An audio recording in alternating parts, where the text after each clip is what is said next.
What's up, everybody? Welcome back to the MBH Podcast, Money Buys Happiness, Season 4. We are approaching the end, right? Yes, we are. Sad to say. It's sad to say, but it's not because... End of Season 4. Don't get it twisted. No. Hold on. Easy. Guys, we're never going to stop podcasting. We're never ending. We're going to do this till we're 100 years old if we make it. But yo, have to say thank you to everybody subscribing to the channel. 687 subs as of right now. Hopefully more by the time this episode comes out. But keep showing us love. Bro, stop watching the video and not subscribing. No, you have to subscribe. Because that's crazy. it's the subscribing that is really the whole thing. We need those. And listen, if this video gets 10,000 likes, Ernesto will start an OnlyFans. 1,000 likes. Oh, wow. Okay, even easier. Dude, a 905 shooter. What's up, baby? How are you, bro? Thank you for having me. It's been a long time. I'm actually excited. You could tell on my face. I'm smiling right now because I'm so excited. It's been 6 long months. Yep. Has it been 6 months Yeah. April 19th, 2021.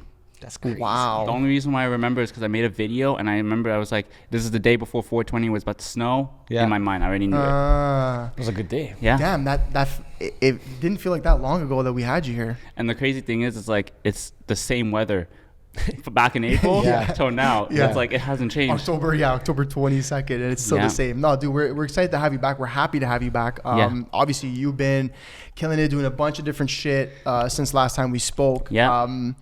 Before we get into all of that, the first thing I want to dive into right away is, after you did our podcast, you actually went on to do I was going to say a few more, but actually a pretty decent amount of other I did like podcasts. 4 or 5 more. Let me rethink. I think I did about 4. Okay. Yeah. 2. Well, one of them was actually affiliates with you. Yes. It's Simple Podcast. Yeah. So Yep. that's Yep. Our another brothers. one. Yep. Yep. And then who else did you do? So I did, after you guys, I did No Jumper. Yeah. I did one with actually Ryan, who we all know. He did Pillow Talk. It was kind of funny. And then I did It's Simple Podcast. So that's about 3. Yeah. But 4 in total that I did this year in person. Yeah. So that was... What made you want to kind of get out there and start doing all these pods, bro? You had so much fun with us, eh? Yeah, That's we had a what blast, it was. This eh? guy had a we blast, were like kind of jealous. We're like, yo, he's looking at them the same way he looks at us. Bro. You know what I mean?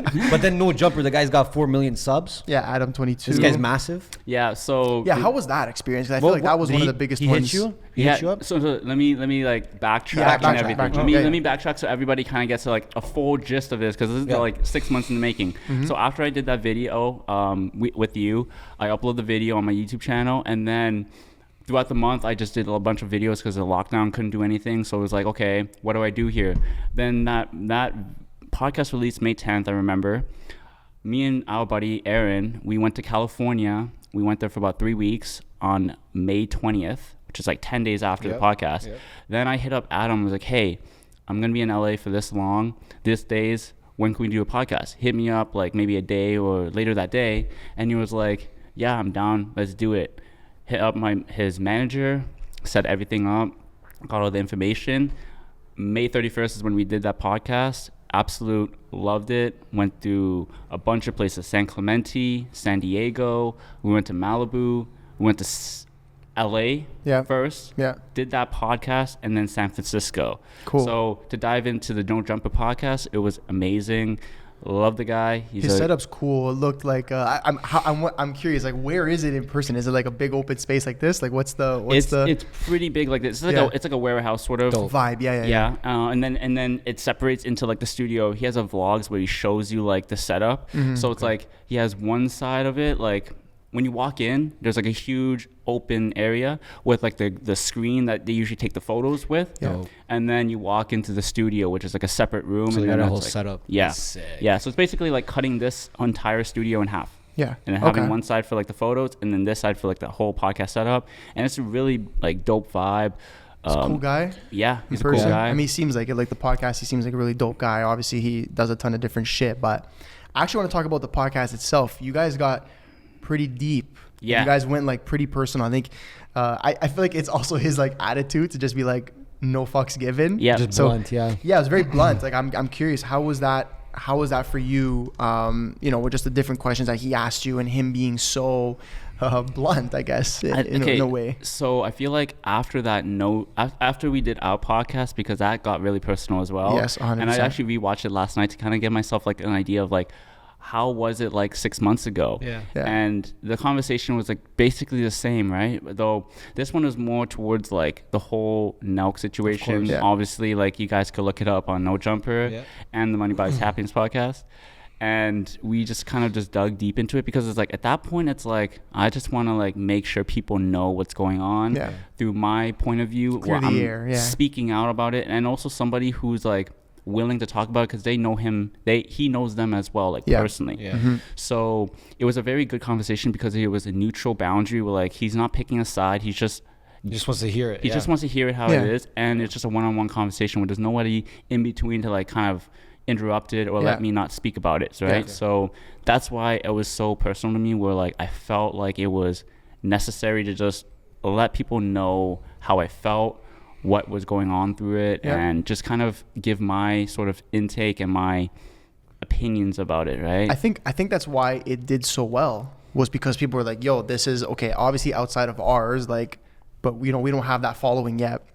Not yet. Mine said I said hey, listen, I said but I think that's why it did so well, because maybe obviously people who didn't see you on ours, they like this was almost like the first for them, the first time that you were talking about anything, you know, in regards to the Nelk stuff, but even your personal life and stuff like that. So I think that's why it did really well.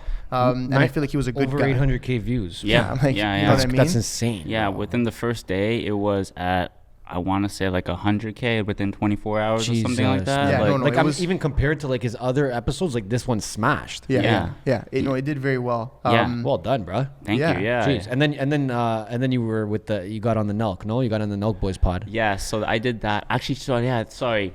It's been 4 podcasts. That one was audio. That one was audio. That was audio only. That was in Toronto. How'd that come to be? So Kyle hit me up after the very first episode with Dana. Yeah. He hit me up, like DM'd me, whatever, and then he's like, "Would you be interested to doing a podcast?" I said, "Why not?" Right? Yeah, sure. Of course. We'd rather do it in person than doing it through a Zoom call. And so he offered for me to come to LA. I said, I don't want to leave home right now. It's not really my time. So instead, when they announced that they were going to travel, they actually went to Toronto for a week. Met up with them. We did the podcast there where they were staying. So it was a cool like hotel and all that. I won't say anything because irrelevant. Although it was a good like conversation, letting people know what's going on. So if you guys haven't checked that out, search it on Apple Podcasts. You'll find the actual long like length podcast. You'll know everything. Yeah. So no, I think it was cool, and I think like, I'm sure he probably saw you doing some of these podcasts and was like, okay, maybe now it's time that we just like sort of reconcile and like just talk about it between you guys, right? Because like you're looking at the situation, you've come on with us, spoke about it a bit, certain things, went to Adams and No Jumper did that. So I'm curious, like, what was that experience like? Was that your first time like linking up with them in person since you left? Since last. So it was all about a year and like 7 months. Okay, 8 months. Almost and you 2 changed years. a lot as a person too in that time. That's why. Which is huge. So what was that like? Like finally, sort of reuniting with them to a certain extent. It was a good talk because it's like I had nothing against them. They had nothing against me. They just wanted to bring up conversations that we had from the past and kind of let people know what went behind the scenes that people don't know about. Which I was open about because it's like there's nothing at this point to hide. It's better you say it exactly than like use their imagination to kind of make up shit. That was 2 years ago now. And it's like it's funny because it's like people still like want to hold on to that. It's like, but I gotta give you kudos for like really going out there to talk about it. You're like, you know what, if you guys want to all talk about this and hear this, I'm gonna tell you what actually happened, you know. Well, like, you kind of went into the lion's den essentially, right? Like you went right into their podcast where like you knew they literally could ask you anything, of course, and you'd be sort of on the spot to respond to a certain extent. So I have a lot of respect for you for doing that. Definitely. I think that you got fucking balls, bro. You got some nice. And thanks for the shout out, bruv. Yeah, man. Listen, bro. It's funny, and I'll let you tell the story, but like I'll tell you how I heard. I think that like that podcast had just dropped like 10 minutes. Like 10 minutes after it dropped or 20 minutes after it dropped, I got a DM from a buddy of mine being like, yo, you guys just got shouted on the new Nelk podcast. I was getting those. I thought it was a joke. I'm like, yeah, for sure, whatever. He's like, no, bro, I'm fucking serious. Go listen to it. So I do, and then he's like, go to 30 minutes or 33 minutes, whatever it was. He's like, go there, check it, whatever. And I was like, holy fuck. I think I messaged in our group chat. I'm like, bro, they actually did. Well, fucking 905 blessed us, like showed us love. But yeah, how did that come to be? I actually forgot to do that in the first minute of this podcast. I'm like, shout out to Anthony and Ernesto for this, because like, so basically, yeah, the conversation was going on. We are just talking about it, and then Kyle, obviously, he watched some of the podcasts. He watched the No Jumper. He watched obviously our podcast. Yeah. So he kind of like asked me questions about like, oh, how was your podcast like doing all of that? And I was like, honestly, great experience. Love the talks. And then he was like, yeah, so like, are they brothers? I'm like, no, they're just co-workers. And like, I just shouted you guys out because like, I want to show love to the guys who sort of put me on a platform where I could talk about myself openly, give my story, give my personal opinions, my background, and let people get to know me as a person, which I haven't done probably ever on YouTube. Right? You're just showing the work, right? Exactly. And that was the first time where like I got to let people come into my life in a sense. Right? Where they get to like know my backstory and just everything leading up to now. Yeah. For sure. And so that's why I'm like, yeah, Anthony and Ernesto, like Money Buys Happiness podcast, like my favorite podcast. No, he appreciate that. He like really low in the background was like, yeah, I like it. Yeah, he's like, yeah, I like that one. I saw that. I like that one. Yeah. Like, but I heard that, eh? Yeah. I think like actually that episode launched, whatever. And then our next episode that we filmed here, we were like, yo, Kyle, hit us up. Let us know. Like, dude, we'd love to get him on, obviously. He's done a lot of good things for the city too, so we're hoping one day maybe you can make that connection for us. We'll see though. We'll let that one happen organically. But yeah, from there you went. Was that the last one you did, or? No. So after I did that podcast, I did the Pillow Talk with Ryan. Yeah. Which was actually before that. Which was before you left. It was after I came back from LA. But before the Nelk one. Yes, and then I did the It's Simple podcast in July, which we talked about. So that was right after Canada Day. Yeah. Loved that podcast. Yeah. Loved the guys there too. They actually were on this podcast as well. Yeah. Watched that too. How was your experience on the Pillow Talk podcast? Because I know we all know Ryan.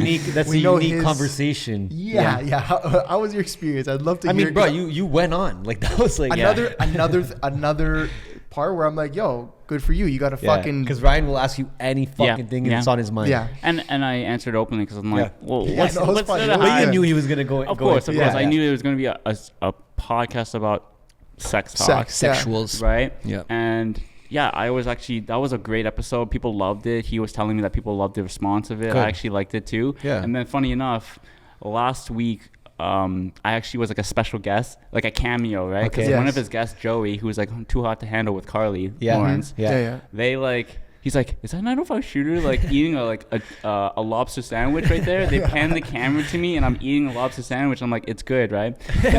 And then Ryan's like, yo, come here. I'm like, oh, like this, I took it back. Like I didn't expect it. And I'm like, hey, what's up guys? Hi, nice to meet you guys. Like, do you know them? Like, I just know of them right now. I just met them, whatever.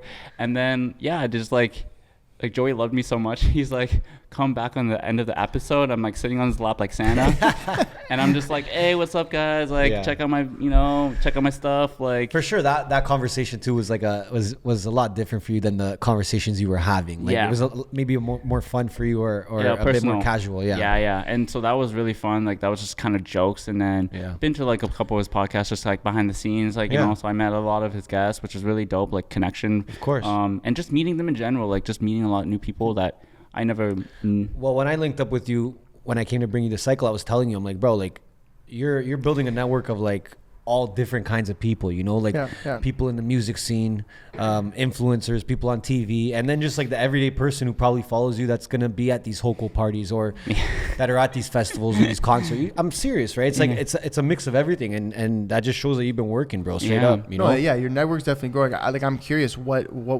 has the experience been being behind the scenes with Ryan and seeing what's going on there? It's just a different experience, but like I don't have to be the face of the camera. I don't have to be on camera all the time. And then also too, like just doing what I love to do, which is take photos and videos and put it into a video and just edit it. And that's what I love. I love editing now. Yeah.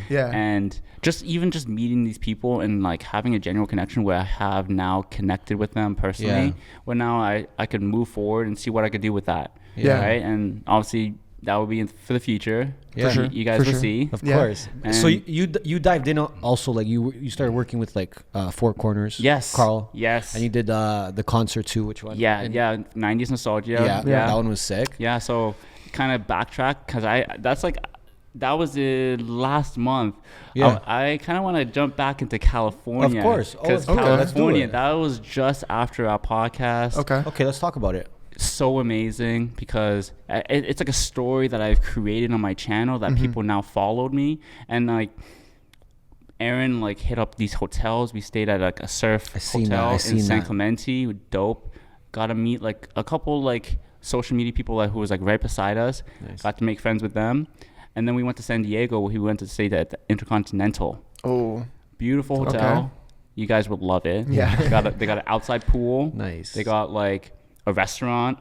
Yeah. And then just like we got like the best view of entire San Diego, the port, the city itself. That's amazing. Beautiful. Mid-pandemic too. Yeah. What a breath of fresh air. Right. And that's all essentially. What, like you guys, like Aaron was just hitting these guys up being like, yo, like, we'll create content. Like, what was the trade-off? Yeah. He hit up the GM, got back to him. He's like, yeah, like this is what we could do. This is his network, analytics wise, showing him like what I could create, and I created that video, photos. They loved it. Amazing. And they even posted it, right? So it's like dope to see that. Oh, did they post it? Yeah. Right on. Okay. Yeah, they posted it, and then so right before we left San Diego, this is where like this controversy kind of gets in here, okay?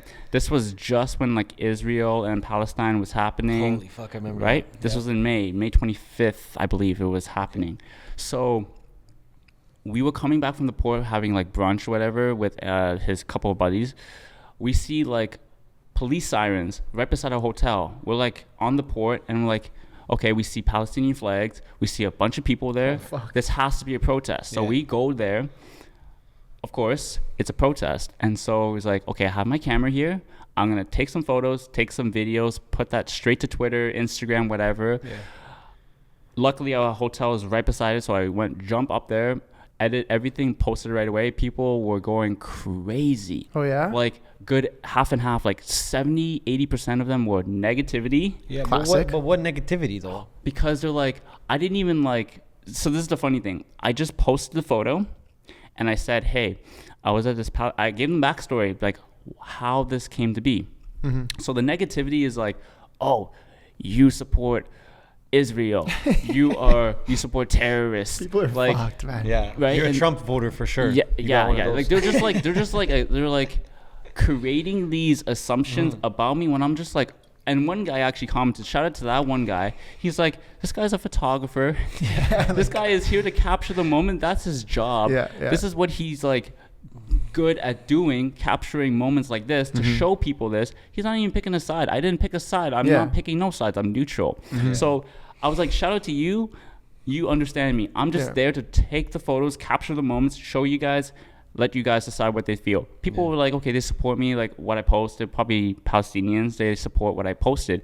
Other people are probably Israelis. Some people are probably just Americans who don't support it. They're like, F you. Like, but that's like classic internet. You know what I mean? Of course. And so I was just like, whatever. Like, I'm just here to do my thing. And that post got like 300 comments. And like over like 7,000 people just like liked it, and like everyone's going back and forth, like debating. And I'm just sitting back and I'm like, okay, you guys talk it out. It became a 6+ post now.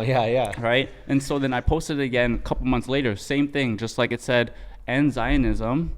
Same thing. People were blowing it up out of the water. Just like, I guess that's kind of a testament to like the algorithm. You put out controversial content and it blows up. You put out something that's like good, being like, yo, like be healthy, stay healthy, and it gets like no fucking likes. Right. They don't show anybody that shit. Exactly. They just care about it because it's like that's what creates the people going on the app and the algorithm showing people, oh, like let me share this. Right. It's just it's negativity. Yeah. That was that Facebook whistleblower. She came out, right, and she was like, oh, like that the platform is pushing like controversial, radical content. So not that it gets the most engagement. So not that necessarily that was your like what we were trying to do. You were just showcasing a moment, but because it was such a controversial topic in the moment, that's why Insta probably pushed it. Well, another thing is when you were traveling back, I'm pretty sure. Yeah. You made that whole video with the COVID restrictions and how you're dealing with that. Yeah. So after I did the whole, like, obviously, like, to kind of sum it up, the California trip, you know, it was a beautiful experience. Went to so many different places, met so many cool people. Didn't pay a single dollar for accommodation. Genius, bro. That's just leverage, bro. Shout out Aaron, though. Straight up. Shout out to Aaron. He's gonna watch it. He's gonna love it so much. Yeah. So all we paid for, I paid for the rental. We paid for food. And pretty much it. Wow. Right? He had a friend in Malibu, had a friend in San Francisco, stayed there with them. Amazing. Did some content with Audi, you know. I saw that too. That was dope. Did some content for a restaurant. Went to a Nasty Gal event in LA, which was absolutely dope, made a lot of good connections. Then this is where, like, the controversy happens in Canada. Yeah. Oh, yes. Shout out to your buddies, Doug Ford. This guy said our buddies, bro. Are you crazy? That's Dean's uncle, bro. That's your uncle, bro. So Anthony Fauci over here. Here we go. Okay, so talk to us. What's his controversy? Okay, hold on. Before you even go into it, I wanted to know why you decided to actually showcase it. Okay, the reason why I wanted to showcase it is because some people are confident enough to show it. Some people are not, because I got the inspiration through you guys. Where it's like, I want to show people what really goes on in Canada and expose what they're doing to us and what the freedom of America is allowing these people to do. Actually go outside, go to a restaurant, sit down, enjoy a meal, not wear a mask, and live normally in that time. So did the whole COVID test coming to California. We actually flew to Santa Ana or Newport, which is a smarter idea if you ever go to California. Okay. Don't fly to LAX. Okay. So did the whole thing, showcased that, got vaccinated before that. And then coming back, it's like, okay, we got to do a COVID test again 3 days before, which you should do it 3 days before your flight, not 3 days before the actual day, because that's what happened to my parents. Okay. Get into that after. Like the actual hour, like 3 days, 72 hours, So we did that, got on a flight, did the ArriveCan dumb app. Hate that app. Right? Shit. Hate that app. So we did everything, and then we go back home. They're like, so this is the process. If you guys want to get a recap, so you get to the airport, you fill out all your ArriveCan stuff. You get to the airport, you go through the whole, scanning your passport and all that. You talk to an immigration officer. They check your barcode, your number, and they scan it. So they have everything show up on the screen. They're like, "Did you book a hotel?" I said, "No." Are you gonna do a 3-day quarantine at a hotel? No. Mm-hmm. Are you what was the other one? I forgot what the other one was. Are you staying with anyone, maybe? Yeah, am I staying with anyone? I said, yeah, I'm staying at my house. My family lives there. I'm gonna isolate, right? So then after that whole section happens, that's about 5 minutes of talking. They now direct you to another line, which is now not even police officers, okay? It's immigration. No, it's Health Canada workers. Yeah. Health Canada workers are the one that actually talks to you, and not officers. Okay. Whatever. So you can punch them out if you have to. I'm just kidding. Sorry. Go ahead. Yeah, they don't got no weapons. For anyone listening, Health Canada does not have weapons. So I talked to this young guy about our age. To be honest, didn't even like, he had the body language. He's like, I don't even care about this. I'm just doing my job. I'm trying to get paid. Yeah. He's trying to get paid. He actually was like talking to me like a regular conversation, as if I'm not gonna get fined $6,255. Okay. Wow. Didn't even like care about it really. He's just like, so like, how was your flight? How was your trip? Blah blah. Like, he's asking me questions about my trip. Yeah. And he's like, okay, now this is the time where I gotta ask for your ID, your passport. I got to get your information because I'm going to fine you for 2 counts of the Quarantine Act for not isolating in a hotel and not for isolating and not paying for a hotel. I'm like, and not being a bitch, right? Yeah. So then I go through that whole process while cops are literally in the corner just listening to everybody, just chilling out. Yeah. And then you gotta go to another section right before you leave the airport. Okay, they had this whole setup where like you have to create an account for COVID, like a health that kind of like sponsors everything in terms of COVID tests and all that. Okay. I don't know. I'm not sure if you know that. We never did anything. So okay. We just said no. Yeah, we had to like run over the border. So at this time, you have to talk to somebody who's wearing like those jumpsuits and all that. Yeah. Oh my God. They now have to give you a COVID test at the airport. You do that, then they give you a little kit that the says take-home kit. after 8 days of quarantining, you have to do another one at home. Swab yourself for about 15 seconds each nostril. Then you have to package everything. Then you gotta like put a day and a time when a Purelator person picks it up. Then they give it to you within like 3 days. They give you test results, and then while you're at home, it actually happened where like I got calls randomly from Health Canada. They're like, "Hey, are you isolating?" I'm isolating, whatever. Then they're kind of scaring me. They're like, "Yeah, police might just show up randomly at your house." Never did. Never did. Of course. Although by the 7th day, a Health Canada worker actually pulled up to my house. He talked to me, obviously mask on, whatever. He's like, "Hey, you been isolating?" Yes. Oh, they actually came to your house? One guy actually came to my house. Oh, fuck. Right? He's like, "Are you isolating?" I'm like, yeah, blah, blah, I blah. can't because you're here, dumbass. So leave. Not anymore, I'm isolating. I want to just also make it clear that you are fully vaccinated that whole time. Yes or no? No. So I got vaccinated back in right before I left for California. So I had 1 dose already. Yeah. But at that time, 1 dose was okay, no? 1 dose was still okay because they didn't put the restrictions. You had to be fully vaccinated at that time. Yeah. So then, obviously, I had to wait till September, supposedly. About a month later is when I got fully vaccinated. Yeah. The reason why I chose to get vaccinated was not because like I'm a anti-vaxxer or all that stuff. I did it because of work, to be honest. Because if I can't travel to the U.S., how am I supposed to get things done? How can I actually like go to a restaurant?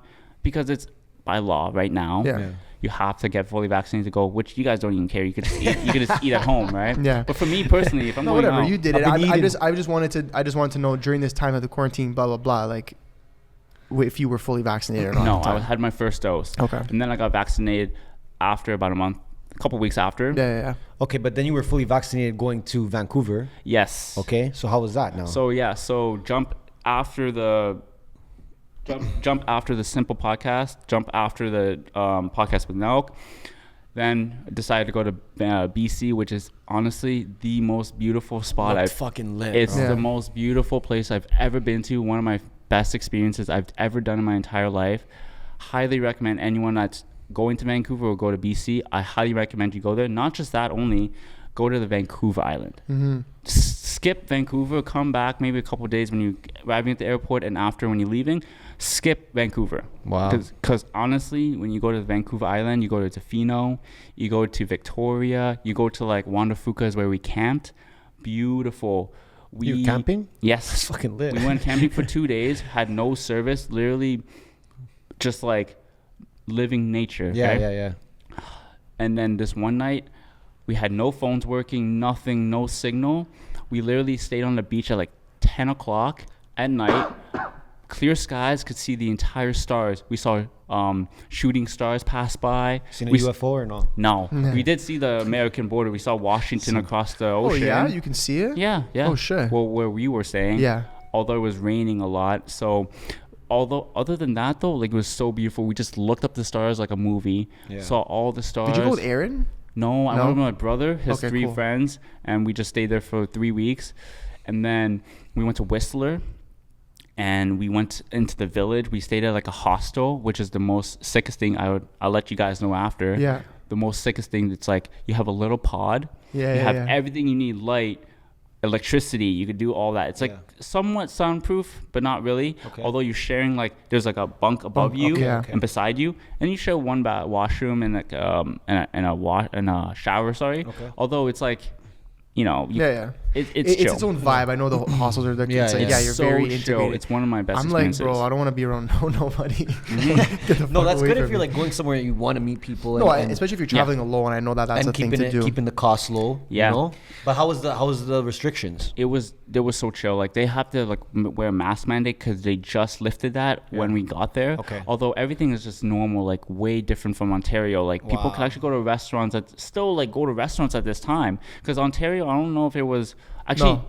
In that moment, it wasn't. At that time, no, not in yet. August, right? Yeah, it wasn't. No, Vancouver was ahead of us. So September we kind of opened up a little bit. Yeah. So we were just ahead of time. We're like, okay, we're going to restaurants. We're able to just like experience everything. Like, and like the vibe there was so different because there's so many people from Ontario that moved to BC. Yeah, Jack was telling us this. Yeah, met so many different people from all Mississauga, Ottawa. What are they doing? They're creators No, out there? no. They're just normal people working a regular job, working at this hotel. I remember I met this one girl from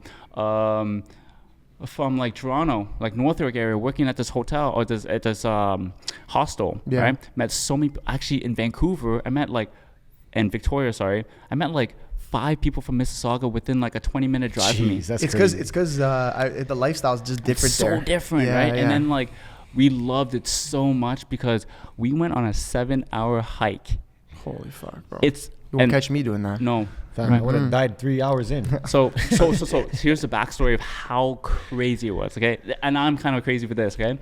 So a regular person could go 4 hours hiking up this mountain, 1,400 meters elevation. It gets about 0 degrees when you get to this lake, right? So it's like, it feels like summer down there, hot, beautiful weather. You start hiking up this, it's all incline, okay? Yeah. And you're like going for 4.5 hours, okay? It's getting colder and colder. It gets colder and colder. I'm wearing a t-shirt, no sweater, no jacket, okay? Okay, listen to this. It's going to get insane. I have my camera gear with me. I have like my tripod, my camera, my lenses, my whole entire setup because I thought to myself, I could get to this lake. And then I didn't think it was a problem, okay? Yeah. And I could take some videos, photos, whatever, put it in my video. Yeah. I'm carrying this thing like literally dying. I'm at the end of I'm behind everybody. My brother's like literally has a fanny pack with his water and a couple snacks. He got up there in 3 hours. I'm very behind. People are like, oh, you're actually making it, like you're making it up. I'm struggling at this point. Like I'm drinking all my water. I ate all my food. My buddy has my other water in his bag with my food actually. So I'm literally tired. I'm hungry. I'm thirsty. I'm cold now. Yeah. Hiking up this mountain, okay? And then towards the very end, I want to say 95% of it, when you get to the very end, right before you reach the mountain, there's like a huge rocks. Like you literally have to like use your hands. Actually climb it. And I have this bag and I'm literally dying, right? And I thought to myself, like, I was almost about to quit. Yeah. I was like legit about to quit, but I'm like, you know what? I can't be this guy like who just quits like legit like anything that happens, like 15 minutes before I reach the top, right? Nah. Finally make it. Didn't even pull out my camera because I'm literally like dead tired. Like I said, hungry, cold, thirsty, and I'm shivering. Like I'm shivering. Bro. My buddy actually, he had shorts and jersey on. He's like, I'm legit dying right now. Yeah. But he didn't show it. You could visibly see me like dying. Yeah. My brother takes a photo with us as a squad pic, and you can see my face. I'm like. So you didn't take any content up there? No. Jesus. Although another buddy of mine was so nice enough to send me a video of taking a pan of the lake. Oh, nice. And he let me use it because it's like that's my only way of showing people I was actually what happened. Yeah. But you got to appreciate the moment too, no? Yes. And my phone was about to die, so I'm like, you know what? Let me just enjoy this. Yeah. Made a TikTok out of it. I'm like, 7 hours of this, literally dying. And you're here now and you're alive. Yes. That's what matters. Right? We got a shitload of content anyways from that trip in general, right? Mm-hmm.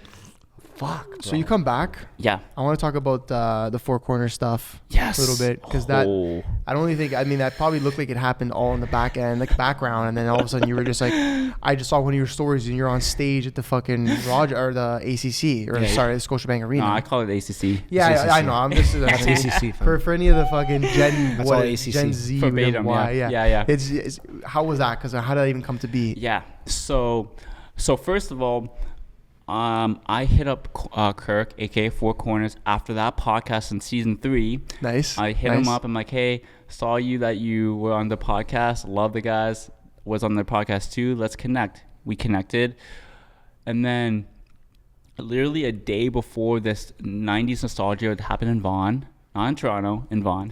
I saw his stories like Rap Edition, Ludacris, Ashanti. Crazy names. Ludacris was headlining. I know. Ashanti, Choclair. These are all Toronto legends too. Cardinal Bishal, Four Corners, Carl Wolf, and then this other Laura Cece, who's like an upcoming artist from Toronto. Okay. Filmed all of that. I hit him up. I'm like, hey, do you mind if I come out with you? He's like, yeah, definitely. Jeez. Literally the night before, hit him up, got there. Media Pass, filmed it all, created like a little mini movie as well, like filmed all behind the scenes. Yeah. You know, made a collaboration with Kirk. Amazing experience, showed behind the scenes what happens. And the best thing is I got Media Pass. I got to take those dope photos that you can see on my Instagram, TikTok as well. And like, it was the first time where like I was actually being able to take a photo, no restrictions of an artist, and not just an artist, like legends. Oh, Ludacris, Shanti, right there, Ludacris, right? Amazing experience. Is probably hands down like top 5 favorite videos I've created. And then where was I gonna go with this? Were you also creating content for him? Like, did you say like, hey, I'm gonna basically like create like some fucking sick content for you? Yeah. So I made a recap video of just everything in general with him, and I just like sent it to him. Yeah. Created all that, and then I filmed like a whole behind the scenes for my video to show everybody what's it like going here. And then obviously I created like, oh gosh, that water is really getting to me. Yeah, you could wrap around that. And then I just loved. He loved it. Mm-hmm. Like the thing, like the video I sent him, the photos, he loved it. I even told you, I'm like, bro, he's posting the content, he's loving it. Mm-hmm. Yeah. Remember? And so because I saw they were using it. Yeah. And then this is the best thing. So I remember 6 months ago, I was telling Ernesto this. It's so funny how the world works, because the universe works. I manifested 6 months ago. I'm like, one day, indoor or outdoor, I'm gonna take a photo of an artist in front of a huge crowd. They said like 10,000 people. I don't know if it's 10,000. Yeah. Although do you remember? Yeah. I manifested on this podcast. I'm like, someday, I was telling Dean, I'm like, someday I'm going to be taking a video of an artist in front of this many people, indoor, outdoor. And I'm like, holy shit. I manifested this to myself. You know what it was? We stayed working, bro. It's because you manifested it in these 4 walls, my friends. That's it, bro. This is the manifestation. Walls. I manifested in these 4 corners. Yes. Trust. Okay, so then I guess he, at that point, he's like, hey, bro. He's seen the work and he's like, bro, we got to talk the more. Ricky Martin, Ricky Iglesias. Yeah. So that scenario, it was opposite, where I saw it in the story. I'm like, oh, like, okay, like, I'm not going to like, just jump on it or whatever. No. So then he hit me up because it's like, are you fully vaccinated? I'm like, yeah. Do you shoot? And he knows I shoot video. So it's like, come out with me. Mm-hmm. I'm like, whoa, like, did not expect it. This was the day before the actual concert. Had no video plan. I'm like, okay. So was the day before, bro. Yeah. So actually, no. Actually, I lied. Working late. I lied. I think it was the morning of. Ooh, even worse, bro. Kirk, come on, bro. No, but shout out to Kirk though. He's like the morning of. He's like, "Are you down to come out to shoot the Ricky Martin and Enrique Iglesias video concert?" I'm like, yeah.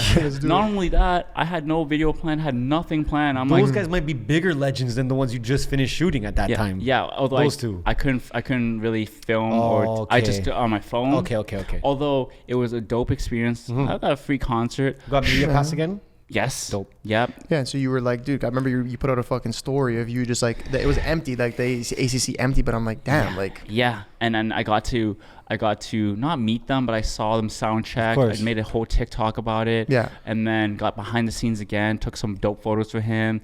Got the same experience where you got to go on stage. Yeah. Get that thumbnail of a whole, not like half a crowd, because at the time it was half capacity, so it was about 7,000 or so people that could be actually at this concert.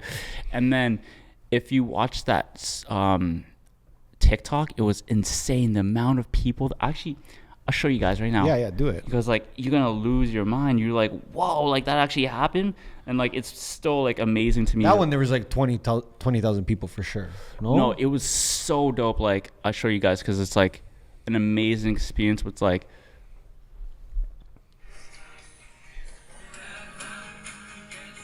yeah, it's full. Right? Let me turn the brightness up for you guys. Is that Rebel? No, this was at Scotiabank Arena. It's ACC, bro. Damn. Like, look at that. Yeah. Right? And then, what a setup, bro. Don't want to see that. And then this is the dopest part. This was like, holy, like, look at this experience. Yeah, it's packed. That looks full. Packed house. That's unreal, bro. Like, that's a big track too. And you get to see Enrique right there. But like, when I pan out, they got tracks, bro. When I pan out, it's just like, no, like, those guys have diehard fans, bro. It was like, it's like a mixture of like old and like 70% older people, 30% younger people. But then like 80% of them all obviously Latino, Latin culture. Yeah, females too, probably. A lot of older and younger. Someone say Latina females? You said Latinas? This guy's a half chub under the table. Yeah. But it was a dope experience. People just fucking goes up right now. And like, again, I manifested that. I'm like indoor, outdoor. First time I ever shot at Scotiabank Arena, ACC, whatever you want to call it. Yeah. The best experience I've ever had. Yeah, but you manifested and you put in the work, fam. Yeah. You did both, now bro. we just got to get... Now, Kirk, if you watch this, you got to bring him to a raps game now because you need that raps content. You got to bring me next to the next Ricky Martin concert. We talked about it. We talked about it on the low. We talked about it. It might happen soon. We don't know when. That'd be sick. Well, because that's like one of his bigger. That's his main gigs. One of his main gigs, and like it's the fucking raps. And I know how much. And you they got love the basketball. Raptors 905. Ooh. You like that one, eh? Of course I do. So see, I'm already thinking about it, bro. I'm curious now. This is even moving forward now in the timeline. Moving forward, push forward. Yeah. That's what we always do. I'm curious. This is something that like I wanted to get into. I've seen a lot of people actually more recently want to go shoot some Hoko videos. I don't want to say Jack started it because I don't know if that's facts, and there's no way to make that a fact. You better say that's a fact before he comes looking but for you. But he might kill me for not saying it's a fact. But from what for me personally, I've seen like somebody like, for me, Jack is the first like big creator to like do something like that. So that I know of, at least. Yes, you're right. So to kind of go into now the homecomings, Hoko. So I actually, you know what? I'll shout out Jack Demo again because he's someone that's inspired me to do this. Not exactly like what he does, although do my own style and show homecoming as it is without the negative stuff. Obviously, other people have ways of showing how content is and how homecomings are. For me, I like to make it a clean look for myself and for other people, because that's not the whole point of homecoming, is like to show the negative. And one person said the bad things that happen are memorable, but everybody forgets the good things. Yeah. Right? So that's usually how it goes in life, So my whole goal was to show the good, because nobody wants to know about the bad stuff, or people want to know about the bad stuff, although I'm not going to give it to you. Yeah. But 100%. But that's what I'm saying. That's not your vibe to show the bad stuff. What I'm saying is did you take inspo from him? Because I feel like for sure, because I think he goes and shows it in his own way. Yes. You go show it in your own way. Yes. But I think that a lot of people were like, oh shit, homecoming is an opportunity to showcase something that's happening in the city that's very relevant, or not even the city, whatever you want to call it, the GTA, the fucking whatever, the outer skirts of Toronto. Just Ontario. Because then I know also, I think Ryan went there. Yeah, he went to Kingston. So, you know what I mean? So I'm like, okay, so Jack got a little, you know what I mean? He got something going. I told Ryan about that. That's why he got the inspiration to go himself. Okay, there you go. Right? So it's just a domino effect right now happening. It is a domino effect. And so this is what happened. So with the whole homecoming, I think Jack was the very first one to do it. I think in 2017 is when he first started, or 2018 is when no, I lied. Before, no? We actually, when I was with Nelk, we went to McMaster Homecoming 2017. That's the very first time we filmed a homecoming video. Although it was just more pranks. But I think with Jack, I don't know, I don't want to misconstrue anything. He came out with his movie-like video of McMaster, Queens, and Western in 2018, 2019, and then obviously this year. And so we did a video from McMaster 2017, 2018. We did a video. Then we did Queen's Homecoming, FOCO actually, fake homecoming 2019, which is like equivalent to Queen's this year. Yeah. Insane. Just a disaster. Disastrous, insane. Okay. What do you mean insane? What's happening? Insane. Bro? Like, I'm telling you, when I say the entire street was filled with people, backyard, front yard, entire street, all filled with people. It's like, I'm talking like 2,000 people on one. Where'd the car get flipped? Oh, that was on Dalewood. That was on. To give you a reference, it was actually a girl first year who was 18, wasn't even there because she had a rowing competition. I know this because I saw the story.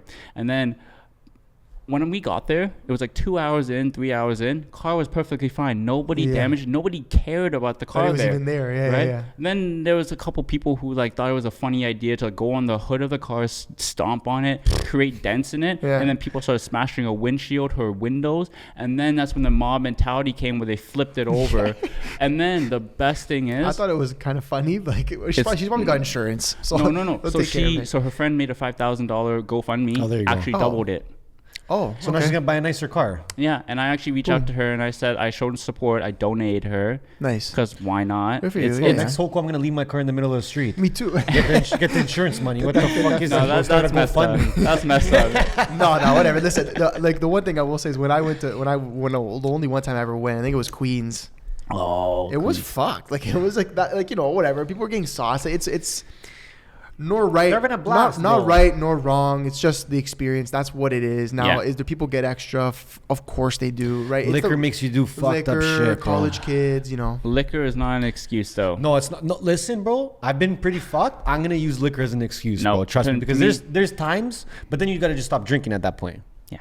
But liquor is not an excuse. When you're blackout, you don't know what the fuck you're doing. That's a tough one. Okay, but were you drinking?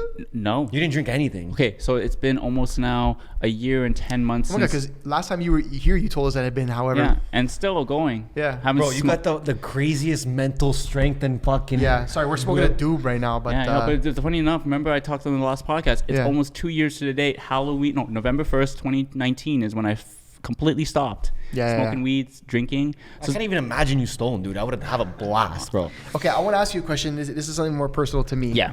This guy loves getting personal. I always get personal on this podcast. That's why we're here. So I saw you at the most recent one, wherever it was, Queens. It was Queens Homecoming, and that's where you were starting to kind of trip out. You're like, okay, what the fuck's going on here? People are whatever. Break down what exactly happened. Okay. If you like, even more personal at this point. I definitely will. Because the stories were pretty personal. Don't get me wrong, but I want to know what the fuck what went down. To give you a perspective, and I said this in my Queen's Homecoming video, and I kind of broke it down. What was the difference between McMaster and Queens? Okay, McMaster as a whole, Hamilton as a whole, the culture there was so much more chiller. They were more respectful. They weren't invasive. When there was even and this is where people get misconstrued. I said it to both times.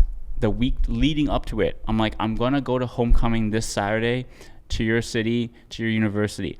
I posted stories. I'm reaching there. I'm actually going there. I'm on my way. I'm there. So people already knew in McMaster I'm going there. Yeah. People were not like in my face, like grabbing me, like grabbing my camera, grabbing my hat. They were expecting to see you. Yeah. Yeah, they were expecting to see me, and they were respectful. They basically, like where we are right now, they were like talking to me on my camera, like respectful. Like nobody bothered me. This is McMaster, the first one. This was McMaster. Okay. And this is the difference of like the cultures when Good old Hamilton kids, eh? Yes, and they were good. They were respectful. They're like genuinely cool people. Met a lot of dope people, and that's what I loved about McMaster more, is because the people there, they didn't treat me like an object. And that's what I said in my video. I remember they didn't care like obviously they cared about like, okay, this guy is like a public figure. Man's got clout. Although they treated me like a regular person, just going to homecoming, filming a video, and they respected me when I said no to things. Like, do you want to drink? Do you want to smoke? I said no. Respected my decision. They didn't like. Yeah, there wasn't anybody. They didn't push me. Anything. Yeah, say, oh, do this. So then with Queens now, when I went to the houses and filmed with people, there was a less crowd. Although they were still controlled with themselves, they gave me that space. They're respectful. They didn't like. Even when I was on this porch, there was like a lot of people there. Although they didn't like grabbing me, they weren't like having phones in my faces like typical people do sometimes, right? When they're so excited to see me. And even then, the first half of the day, I loved it. The experience, meeting these people, taking photos with them, because they're more respectful. They were more sober probably too. Probably. Yeah. Although when you get to Aberdeen, same thing. I announced, hey, I'm going to Aberdeen. And I'm here on the street. So people knew I'm here if they're checking the phones. Yeah. Although it's like Queen's Homecoming with like the entire street, 2019 by the way, where the whole street's like covered, like 2,000 people or so are there. At first it was okay because it's like, okay, I'm excited to be here. People are chill. They're not getting too rowdy. They're, giving me space. Although like, there's a crowd, but they're respectful enough, and they're like letting me get by. Yeah. So then we get to this house because like we just wanted to relocate to somewhere where we could just chill out at a house and kind of just film things and like get the experience and show like a whole pan of the entire street. Okay. So we get to this one street or this one house, and this is where things kind of like start turning around now. We're like, I'm at this porch and people are just like crushed, like they're just pushing everywhere. They're trying to get to me, like they're doing whatever it takes from either side, like, and I'm talking about like body to body, like concert vibe, right? Pit, like mosh pit, right? They're like in my like face. 2019, like the busiest fucking concert or club ever. Right? It's like that vibe. Right. And so like they're trying to grab me, like I'm trying to get out. There are two girls with us who's friends with my buddy Elvis, who I went with. They're petite women. They're like getting crushed. They're like feeling uncomfortable. Like it's too much for them too, right? And like people were just like typical, like just they were so drunk they couldn't even like get them like through their minds. I'm trying to get out, okay? I'm getting out of here. And so then my buddy Elvis actually filmed it all, where like he showed the video of people what they were saying. I didn't put all of it in, but the people were saying a lot of like what? Like, fuck they saying, bro? I'll tell you off camera because you can say on camera too. No? It gets bad. Yeah, it gets real bad. Is people yelling at you while trying to grab you and shit? That I put in, but there's like certain things that people said while he was recording it that I can't say on camera because I don't want to give them that attention. And it's really bad things that they said, like things that nobody would ever say to somebody. Like personal to you, or like was it race shit? Like what? Like you know what I mean? Like I'll say it offline. Okay, fine. No. I'm not even trying to say like, well, tell me exactly what it was. I'm just even trying to understand like. It was just really bad things, and so then like at this point, it took me like 15 minutes to like for us to get out of the street, and then at this point like people are like still crowding me, but they're not even like listening. Like I'm like legit telling them I gotta get out of here. Shout out to those guys who actually were like security for me, like leading the way, like telling people get out of the way, like let this guy go. Like I couldn't breathe really. And now my chest is starting to like I'm breathing and I'm like deep breath, it's starting to hurt. My chest is hurting, my heart's beating like faster and faster. I'm feeling a bit of a panic attack right now. Fight or flight, right. I'm feeling a bit anxious right now because it's like so overwhelming. Like there's people just in my face, like phones everywhere, which granted it's expected. People are gonna like have cameras in my face, phones like in my face, wanting photos and videos. Although like I'm just focused on getting out of here. I'm not focused really on anyone else because it's like I need my mental health to be in check right now. Yeah, well, you were tripping out. Like, you're having a fucking attack and all this shit's happening. So then midway through when I'm getting out of there, someone attempted to grab my beanie, like took beanie off my head. And I'm like, what? Right? And it's so funny. It's a scrap in my world. So funny because people are like, it's not that serious. Yeah. Like people were legit saying, it's not that serious. Like, why are you complaining? But like also like everyone around you was probably fucking 12 brews deep.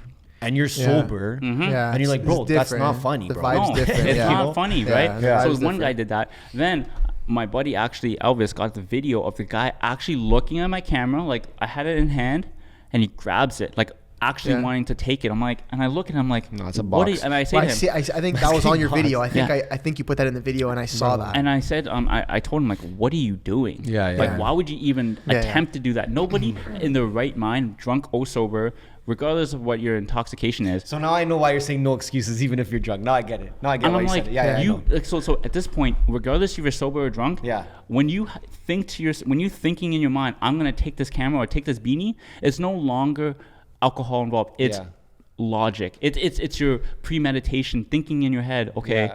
Let me make you're saying there had to be an extra thought in there to make you go that far. Yeah, premeditated because like nobody, even if you're drunk. I've been on a lot of beers where like. I never done that. I've never. But like, yo, there's a level of respect you gotta just have. You can be drunk and make some sort of mistakes, whatever. But like, okay, I understand. It's not a mistake; it's a choice. That's I mean, ultimately a bad like the choice. Man had it planned or some shit. Ultimately, a bad choice, which I would say is a mistake. You didn't expect any of this to happen. Okay, no, here's my. Okay. I want to play devil's advocate for a second. Okay. In just the sense of like, okay, if you really look at like who you are, right, in your history, like obviously there are. Like, you know, with Nelk, I would say a lot of like, college is a big piece of their whatever their network, right, or their audience, let's say. And generally, another part of that brand is how they're fucking crazy, bro. They go hype, they drink, they get sauce, they do pranks, these crazy shit, whatever.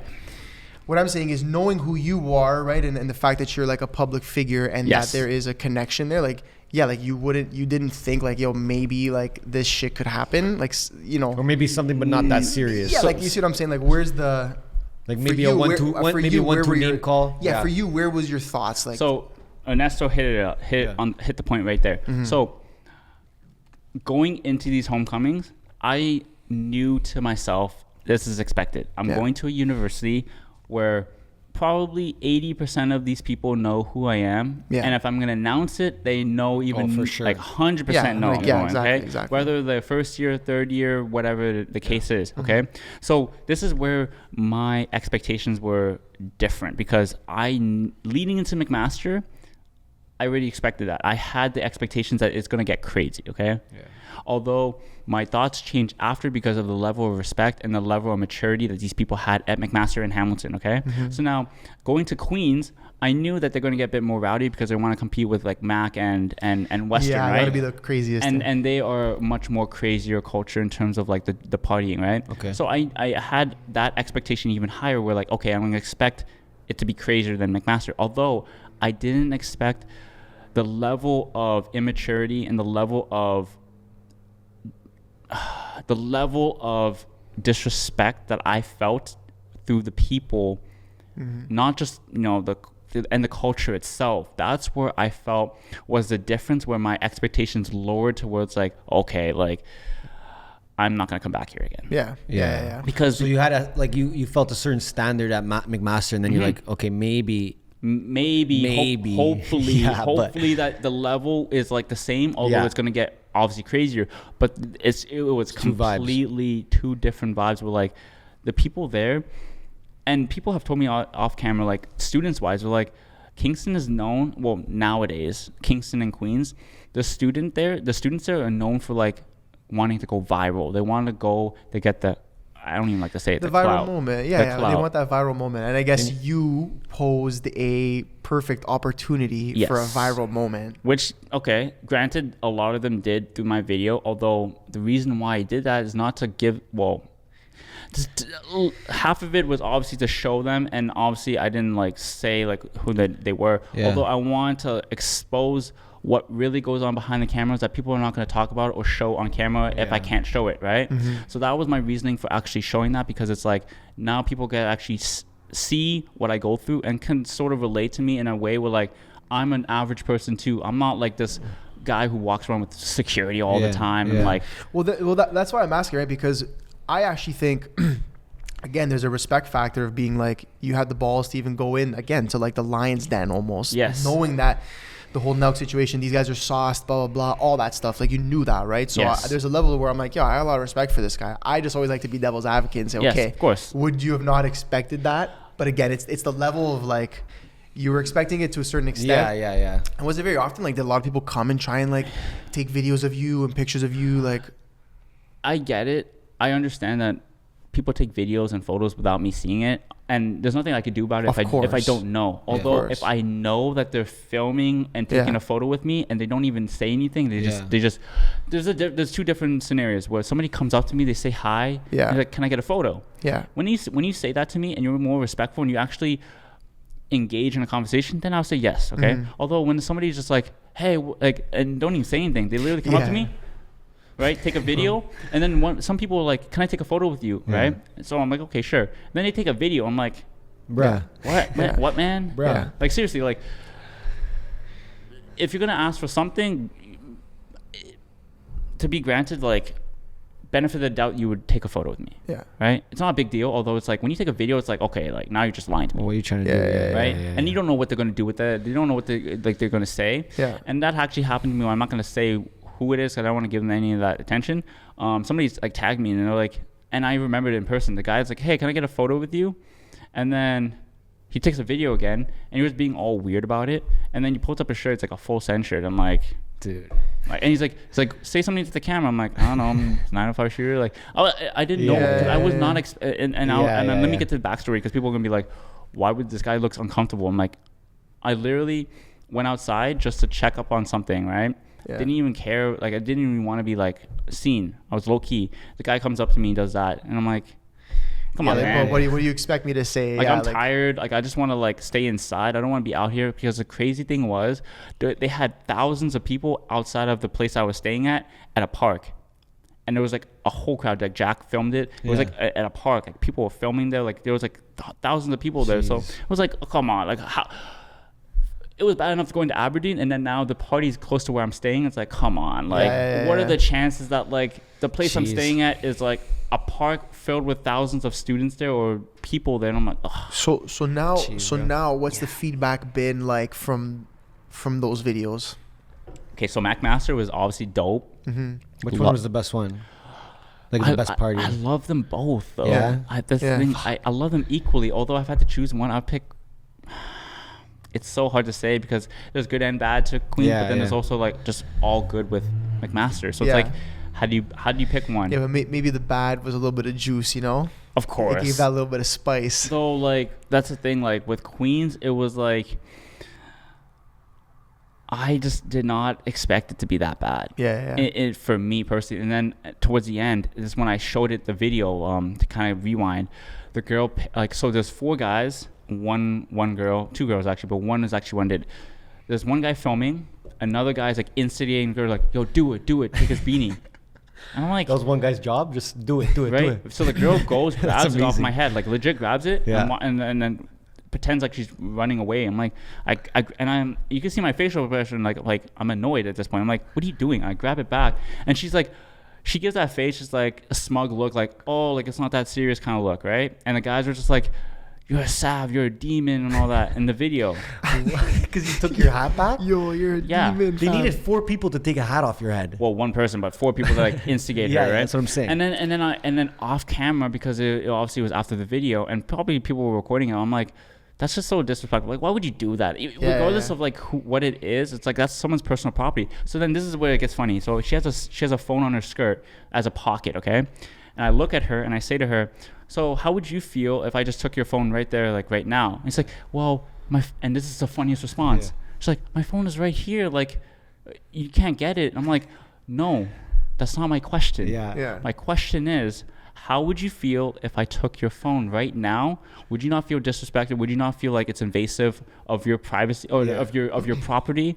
I'm like, that's not cool. Like, it's not a joke to just take things because like, you know, it's probably valuable to you. Maybe not. A beanie, no. But it was like it's whatever. I'm sure at the end of the day, you're going through all this shit. It's all happening at once. That fight that Ryan posted. I was not there. Was that at Queens? Yeah, I was at Queens, but I was not there. That happened after. Okay. So at this point, I like left it like around. It's like, yo, I wasn't there. Don't even look at me, bro. Yo, that I wasn't part of that fight, fam. Listen, that guy, bro. That Ryan's a fucking demon. And then they were trying to get the video down, and he's like, yo, it's not gone. It's just off the feed. It's still on the reels. I'm like, yo, that guy fucking killed. I was gonna say probably Queens because the way you're describing it. It's right, like, yo, that sounds like. I left after, like maybe around 3, right before 3:30, right? Yeah. But then at this point, still. So that's why I had to like make a PSA because there were a lot of people coming up to me and like, hey, can I take a photo with you? Can I take a video with you? And I said respectfully, no, I'm not feeling well. You just wanted them to know, like, I took the time out of my day now to tell people like, please, I don't want to take a photo or video, and here's why. Because some people will be like, no photo, whatever, not give an explanation. Exactly, yeah. I'm nice enough to just be a regular person and tell them, I'm not feeling good right now. I'm feeling a bit anxious. I'm overwhelmed right now. Can you please, I don't want to take a photo. Some people respected me and they're like, okay, cool. Like, I hope you feel better. Like, they're actually caring about me. Yeah. Right? And those are the good people that I acknowledge and actually love that they actually cared about. Then there's people like, who didn't even care that I said no to them and explained why. They're like, please, just one photo, one video. I'm like, no, please. And I had to, and other people around me that I was with had to tell them like, just chill, like let them chill out, right? And then so there was one girl specifically. I mean, no personal feelings. She's like, I'm your biggest fan, and I hear this all the time, right? Yeah. I'm your biggest fan. Like, please, just one photo. Like, I just want one photo. Like, I'm dying. I was dying to meet you. I'm like, no. And I told her like 4 or 5 times, like, no, please, like, I can't do it. Like, because I told her like if I say yes to one person, I gotta say everybody else is gonna like feel entitled to like want to get a photo or video with me now because I'm now allowing my space to be open to everybody. Are these people posting these pics on Instagram feed? Like, are you getting tagged in feed stuff? No, they're probably posting on the Snapchat, Instagram. Instagram, I don't use Snapchat. like TikTok or something. So like I'm they're not just a Snapchat OnlyFans, Twitch. they're just posting to wherever they feel like it, right? Fair. And so and then this is the craziest part, and you're gonna laugh at this. Like Dean, you're gonna laugh at this because this is the funniest. This is probably laugh out loud moment. Okay. So this guy comes up to me, and I'll probably say it because it's like it makes the story even funnier. Okay. He comes up to me with 4 other guys. All these 4 other guys, I'll post what he says. He's like, and he says in the most blunt way, he's like, to be honest, man, I'm gonna be serious. You fell off after Nelk. He says that straight to my face. Yeah. Straight to my face. He says that, and I'm like, dude. Okay. In a weird way, it's actually more respectful. More respectful that you're not a troll on the internet. Although you say it in person and you could say it to my face, right? Yeah, that's seriously, yeah. Although I'm not, obviously now like people are gonna be more encouraged to do it. Although that was the first time I ever experienced somebody coming up to me in my face and saying that, and with a serious. So there's a part of you that's like, okay, I kind of respect it in a way because you have the balls to actually come up to me and say it, other than these people online who just want to say it with bullshit accounts or just like trolling burner accounts and then not saying. Although now, like the thing is, I'm not encouraging anyone to say. I'm just saying that happened, right? Although if you're now gonna do it, don't be a bitch. The man said that's what you fell off. He's saying, bro, if you're gonna do it, that's what he said. Okay, yeah. But then this is the best part. Okay, this is the best part. This is the best part. So the guys are like, "Why would you say that, man? Like that's so rude, disrespectful." And they were on my side. Okay, a minute later, the guy comes up to me, and this is the exact face. It's like, he's like, "Can I get a photo though?" Yeah. Here we go. And he said that. He said that with like a shame over there. He said that with like a jokey, like a laughing face. Like, he's, you know that meme was like, right? He did that. I'm like, are you serious? Bro, like, no, man. So, no. To be honest, you blew up after Nelk. That's what I'm saying. No, okay, listen. Okay. Come on, y'all. No. Okay, but come on. Hear me out for a second. Real here. Yo, MBH Podcast. You know what I'm saying? I actually want to ask something because we're just talking about filming crazy shit. Yes. I'm curious. I actually want to kick it back to like the earlier days when you're filming these pranks, and this is just me. This is just me because you're curious. I'm curious. I'm actually just curious. Like, how the fuck are those filmed? You know what I mean? Like, you're filming the pranks like with them in like Walmart or whatever. Checking like, off your classes. Where are you filming from? Okay. Like, you know what I'm trying to say? I'll give you the scenario here. Yeah. This is like I talk about this. I've always wondered this. I talk about this on the Jumper, and I talk about this with the Nelk. I didn't actually get into specifics of how we do it. Like, I talk a bit. Yeah. But this is like a good time to actually talk about more into that stuff, like really what people don't know. So, legit. Let's say I have Dean here, okay? He's standing in front of me facing this way, and I'm facing that way with the camera, and he's literally in front of me while I have the camera on my like hip here, and I'm just filming. Okay. So that like nobody sees me, and nobody's focused on a camera. They're focused on the person in front of them. They're not really looking around, right? They're not looking around seeing like where's the camera. So literally like I would hide behind like, let's say a shelf in Walmart, or have somebody hiding there, and I have like a little space to film it because I could zoom in. Other times I'm literally out in the open just filming away because it's a run and gun type of scene, right? And the funniest things is like 50% of the time there were people that see me and they go after me. Oh my God. That's what I'm saying. That's what I'm saying. No. These are some crazy. Wait, hold on. Pause. Slow down for a second. So you would be like, okay, they're going to do one of those pranks. Yes.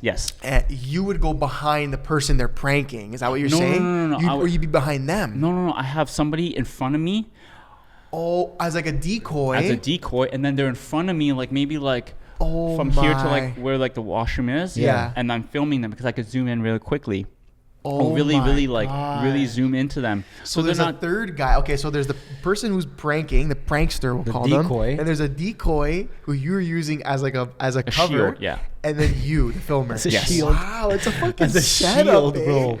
And other times I'm literally have nobody in front of me. I have something to hide behind or from a distance. And at this point, some people don't care that I'm filming. Some people do care, and it's usually older people. Of course. Younger demographic, they don't care. They kind of laugh at it, and then it depends on what the joke is, right? And so then I'm like literally out in the open. I'm defenseless here at this point. That's holding the camera. Right? Like. And there's a lot of times when people actually would run up to me like, yo, like delete the footage. Okay, that's what I was going to ask you. Some of them would grab the camera, like actually grab the camera, and then like. Do you delete it? No. What we would do, this is backup. What we do is before they even detect that there's a camera or they come up to me, I'll take the SD card out, hide it, and then I'll be like, oh, there's no footage, whatever. And I have some crazy stories that like I think you guys will love. A lot of crazy stories. So there's like you guys are savs. Okay, this is crazy. There's a couple moments, okay? The first one, and this is progressively. You were doing some dirty work, eh? Holy, this gets bro. progressively worse and worse every single time. Okay, there's 3 moments I remember specifically that like I was shook. Yeah. Like absolutely shook. Okay. First moment was in Amsterdam when we filmed at the red light district, which you cannot film photos or videos unless you have a permit to film, because Vice did it one time where they filmed with a guy like going to these the windows. So the setup is you have a window, you have red lights that let people know that this is an escort that you're gonna do the business with. Of course. And then it's literally. And when I tell you it's window shopping, it's legit window shopping. They're sitting on a stool in front of the window, and they have like 5 to 10 windows and doors set up with lights, all like where the canal is, and they have like maybe 5 streets on each side that lead to like each alleyway, and in between there's like a whole district of it, right? So like we're filming a video where like Kyle would go up to an escort and ask like in the window, like either through the window or at the door, and they would ask, "Can I get a holy fuck!" I think he was like, "Can I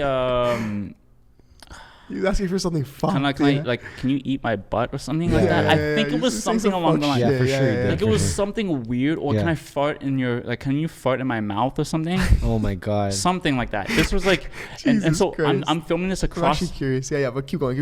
This is in Amsterdam. I'm filming and I don't know. I had to delete it. Okay, so like I'm filming across the canal, and there's police officers that walk by me and they see me with my camera. And at this point, I'm in my head. I'm like shaking. And they're like, "Excuse me, sir. Like, what are you doing here?" I'm like, "Oh, I'm just filming the canal here." It's like, "Yeah, it doesn't look like you're filming the canal. Can I see your footage, right?" And I was trying to like BS them, right?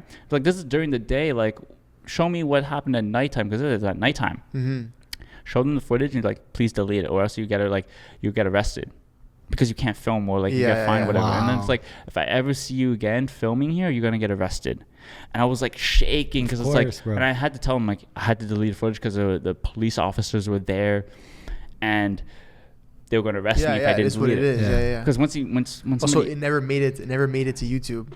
Never made it to YouTube. Like some of the clips made it, but that one specific scene was like the golden scene. Never made it to YouTube because I had to delete it. And I was like, oh, dang. That's insane. So that's one crazy story. It gets progressively insane. So now this is like the infamous moment of pretending to work at the Google headquarters. Yeah, that's insane. So this is the video, and people who don't know this timeline, who know this story, bro. We work for Google. YouTube is owned by Google. We work for Google now. Yeah. Because we're technically, technically. So we go to San Francisco. This is all out on YouTube. We made whole videos about it. This is like 3 years in the making. February of 2018, I remember. We went to San Francisco. So then this guy used to work at the Google headquarters, and they only use badges. They swipe, they scan it, whatever. They don't use like whatever, I think fingerprints or whatever. It doesn't matter. Okay. So he let us use it. He was in the video. He did not know that, okay, his face is going to be in it and that he's going to get in trouble after. Yeah. Right? So that's after the post. That's post. I don't know how he wouldn't know that. Right? So like he's in the video. We blur out the badge to not let him see it. Okay. Then we actually, this is where the setup is. We talked about it. They talked about it in a podcast. There's an office building away from the actual campus. Okay. So we get there, don't even have to like swipe anything. Like we literally followed a lady into the office. Okay. Like the door opens and you just went in. Yeah. And like literally like they have like what do they call it? Like the metal detector. Oh no! Like the kegs. No, they have like the when you serve at a bar. The fucking the taps. Sorry, like I don't. Yeah. It's been so long. So they have the taps there, right? And so you just like you have like a bar set up. Such a chill vibe. Then he goes to this. Kyle goes up to this one person like working there.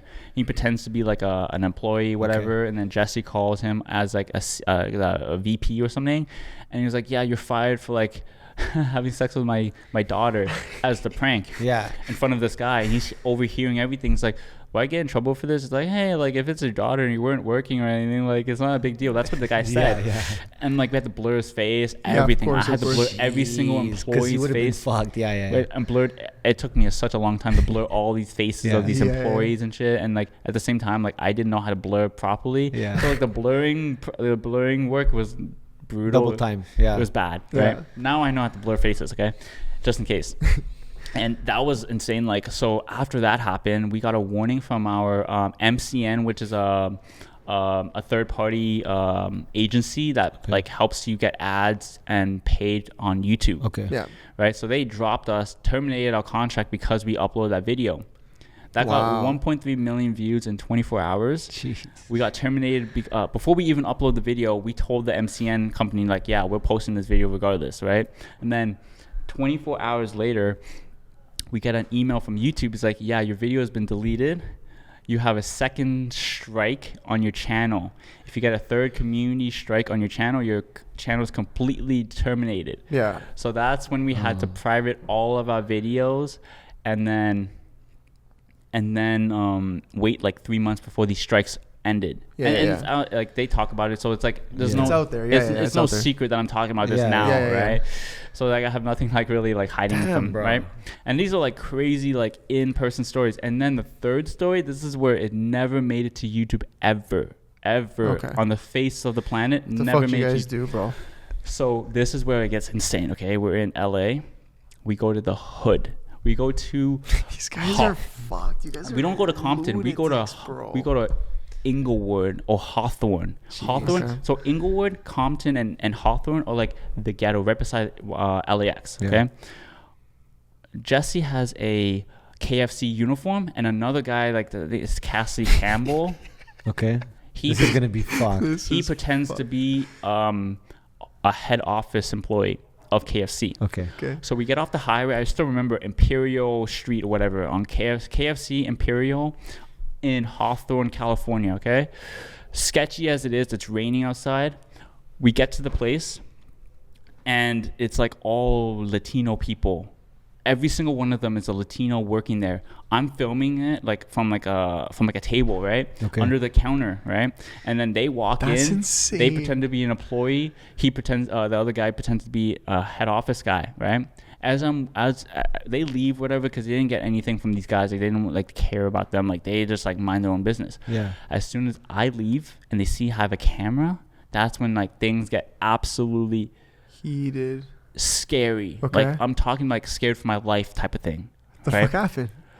Let me get to it, because I like to build the intense anticipation. All the employees, and I tell you, almost every single employee, they run out of the store. They're chasing us at this point. Jesus Christ. One guy is chasing me and Kyle. I have a camera in hand, and I'm like, he runs to the side, and I'm running straight ahead. We're in a parking lot at this point. Oh my God. This is like a Mexican guy. Literally nothing to lose. He starts chasing me around this parking lot. The other guys are getting chased in the parking lot as well. Right? This is insane. And I'm not making this up. This is this is like my point of view. I trip over like a curb and it's wet outside, and I just trip over my feet and I drop the camera. Luckily the camera didn't break. The guy picks up the camera. He's like, "It's mine now, homie." He goes back into the restaurant. Right? They basically hostage this camera for like 30 minutes. So the other two guys, Jesse and this guy Cassidy, one of the guys is like, he's getting, I think Jesse was getting choked out because the guy was grabbing his uniform from the back, and like his collar is like choking him. He's like, take that uniform off. Like, we want it and all that. And the other guy is getting threatened now. Like the Cassidy guy is getting threatened by the managers. Like, what are you doing, man? Like, he's like going ballistic, right? And then, so while this situation's happening, the guy goes back inside. He starts like scratching up the SD card with a knife, like complete, just fucking it up, right? To the point where like it couldn't even be like salvaged. Like we sent it out to a company in San Francisco. They couldn't even get they couldn't even recover the footage. So that entire footage was lost. We made a YouTube video and we basically explained like what happened. This has never made it to YouTube. We don't have the footage, whatever. And then I remembered this one guy is in his car, right, with his girlfriend. He gets out of the car. He's like, "Yo, man, like, what are you doing?" And he's getting like aggressive at this point. Like, he has his hands in his hoodie. It's like, "Yo, like, think this is funny? Like, I think it's funny that you're pranking me or whatever." It's like, "It's just a joke. It's just a joke. Like, chill out." It's like, "Yo, like, I think he said like it was a phone recording. He's like, yo, I got like a Glock in my hand or something. Like he's like I'm strapped right now. Jeez, right? He's like threatening like this this is guy. insane. You guys are literally like putting your lives on the line. Yo, I know for the content, bro. Like, and this is for like the content. And so this is like I think the first time like anybody's heard this like in detail story. I can't. And you if you're telling me I'm lying, how can I detail every single thing? No. I believe it. You guys are lunatics. So this guy is like has his hands in his pocket. His girlfriend gets out of his car. He's like, come on, let's go home. Like, forget it. Like. And I'm scared at this point. We're in a grocery store across this parking lot while we're waiting for the cops to show up. Tell these employees, like, give this camera back now. Like, and they knew that we're filming just for a prank or whatever. We get the camera back, and then we find out that the SD card is absolutely toasted, absolutely destroyed. We're in the car. We're like, we can't believe this happened. The guy took the uniform away from him, like from Jesse and all that. Yeah, everything. And it was just like, we just lost everything. And I'm like, scared for my life because this guy, like, he was like threatening us, like. The shit you gotta do for the content, and it was bro. in the hood. Like when I say it's in the hood, it was legit in the hood. Was it that camera there? No, different camera. It was the handheld ones. Like, back in the day, those little the Canon ones. Yeah. Camcorders. And that was like that's insane. The most insane. That's why. Well, I mean, like that's the thing because I see this shit online, and I'm like, how does this get filmed? Like, how do you guys get so up close and personal? You know, these fucking. And then the shit you guys are doing is just absolute dedication. That's what you need to do for the views, though. Put your life on the line. Yeah, I don't know if I'm willing to do it, but or just go up against the Glock at KFC. Yeah, and for so sure. There was like keep your chicken, bro. It was insane. That was like insane. We did with Vitaly. We did hitting bongs in a lecture. Yeah, the school shit was fucked. Like what? Yeah, you legit like two times we did it. So what are you doing there? How are you filming there? Just so same thing. We're in a row. Yeah. And I literally had no one to cover me. I'm literally there, right? Like filming with my camera while they're like filming it, right? And it was during like a lecture, and then like a foot long bong. Jesus. He's like smoking Vitaly's looped, bro. Smoking it in front of these two girls, and they're like, "Can you please not do that?" It's like I have asthma. I have asthma. Yeah. Right? Yeah, that's what he said. That's what she said. Oh, that's what she said. That's what she said. Okay. No, that's what legit what she said. Okay. So they get up and they leave, and then like they're like, yeah, like nice to meet you. They're faking, like they're acting at this point. Then we go to another lecture, and it's like a smaller bong, right? And then like Vitaly interrupts and this is obviously on YouTube. He interrupts the professor's like, excuse me, miss, and I still remember this, like, excuse me, miss, like, I don't like how you're talking about all the animals and shit because, like, I'm an animal lover and you talking about the pandas being extinct, that's very, like, I take that seriously based, not exactly verbatim, but, like, that's what he said. He's he's a very, like, animal lover, and then he's like, yeah, I'm about to smoke this bong. Does anyone have a lighter or anything, like, Nelk Boys or anything? Like, and Kyle gets up, he's like, yeah, I got a lighter. Jeez. And we're completely disrupting this entire lecture for, like, 5 minutes. Yeah. He gets up, goes over to to Vitaly. He's like, yeah, like, he has Takis in his hand, and then he's smoking it. This guy gets up from his seat. He runs out, almost trips. He's like, that guy needs a hit. So, jeez. So how are you guys? You guys are just walking out after that? Just yeah, we just put our cameras back in the bag. Everybody at this point probably knows it's a prank. They see people around me, like it's a full lecture. People around me see I have a camera. Yeah. Just put it back in my bag and I leave. And then it's like the no one chases them out. No, nothing? The professor was so chill. She's like, you can't be smoking in this class. And it's like, oh yeah, that guy's like, that's funny. Like, and she was laughing about it. Like, of course, she was so chill about it. And then there's some professors like, yeah, like, leave, whatever, like, don't. And no one chased us out. Yeah. But it was so crazy. It was like absolutely crazy. And I was like hitting bongs in the lecture. Yeah, they were doing fuck shit in the lecture, bro. Right? The lectures, they were doing fucked up shit. And then they were watching porn in the lecture, watching porn in the library. They're getting to it, bro. But that's the views, bro. How often are you guys filming these things? We're pretty much filming almost every day. Wow. Almost every day because we're on the road. At this point, we're uploading 3 videos a day. And when you're coming up with 3 videos a week, sorry. When you're coming up with concepts, are you just like, yo, what's the most fucked thing we can do pretty right much, now? Like, what's the most fucking crazy thing? Pretty much. We're just thinking of like what's next. How can we top the next video? How can we make this even more savage? And like there was like a streak of like 10 videos. No, where it was absolutely insanity. Yep. Yeah. Fake. Even the grocery store ones were jokes and stuff. Yeah. And what were and obviously you're seeing the subscribers and all that just like flying, rise. It was like this was in 2018 when we did this, and it was like a road trip from Mississauga. Then we went to Washington for 2 days. Then we went to Miami, which is, Miami. Yeah. Insane.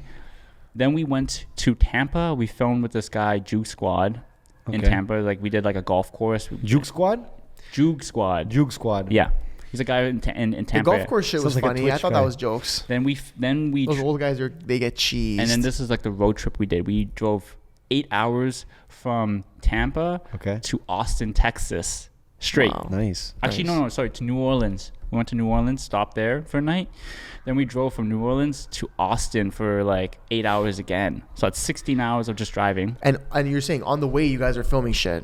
Editing too. Yeah, true. Yeah. We're so filming in a car, just editing? Yeah, we're literally in a Mazda 3 while I'm editing shotgun or in the back seat while they're driving, and then we switch over, we alternate, and we're driving constantly. That's insane. No hotel, no showers, just breaks, food, gas, on the road listening to music the entire time.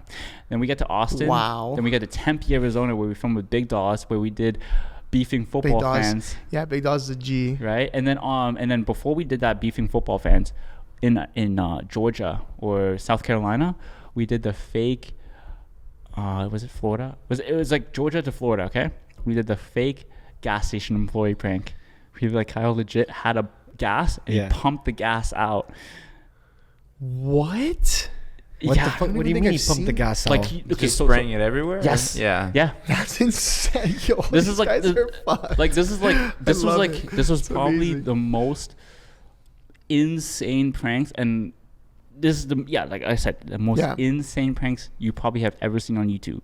Well, that's why the growth was there. Yeah. How the fuck they do all that, and they're not in jail, bro? Well, they've been in and out. But I'm saying in and out. But I'm saying Interrupting a lecture isn't exactly like a murder rap. But the gas thing's kind of fucked. Yeah, but he said it was fake, so it wasn't real gas. No, it was real gas. He was a fake employee. God, no, that was real gas. That's fucked. That's fucked. So we legit paid. This is insanity. You prepaid for gas? We prepaid, and then you sprayed it. Yeah. He prepaid for the gas.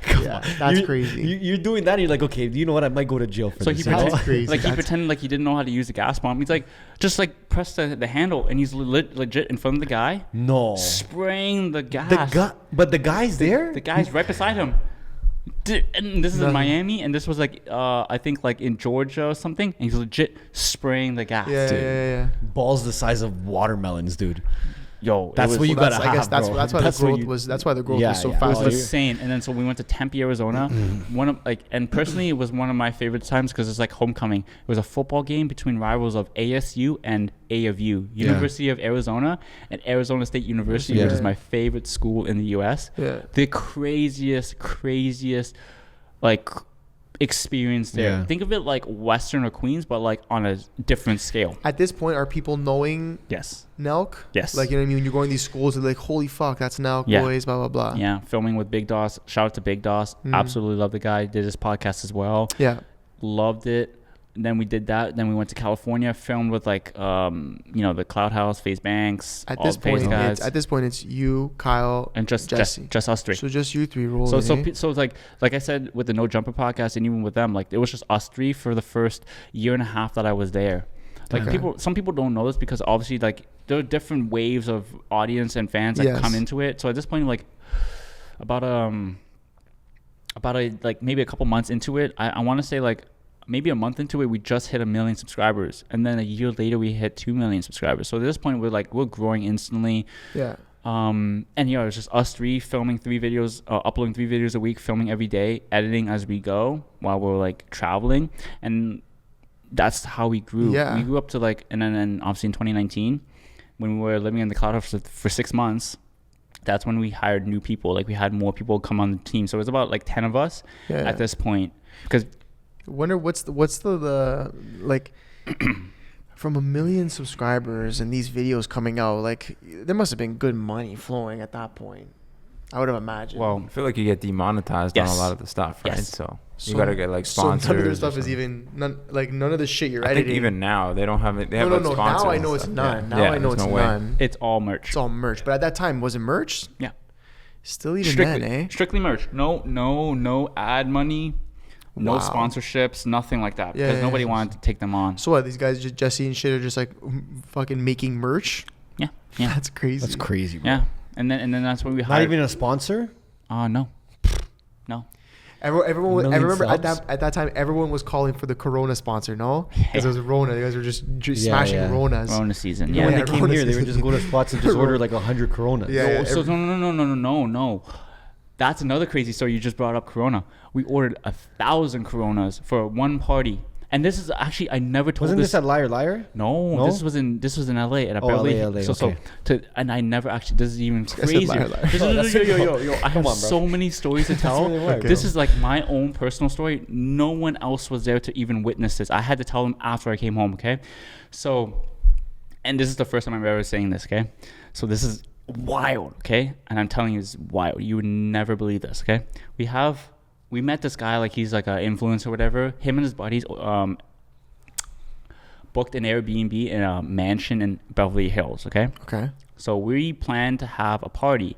These guys hit us up. They're like, come to our Airbnb and have a party, okay?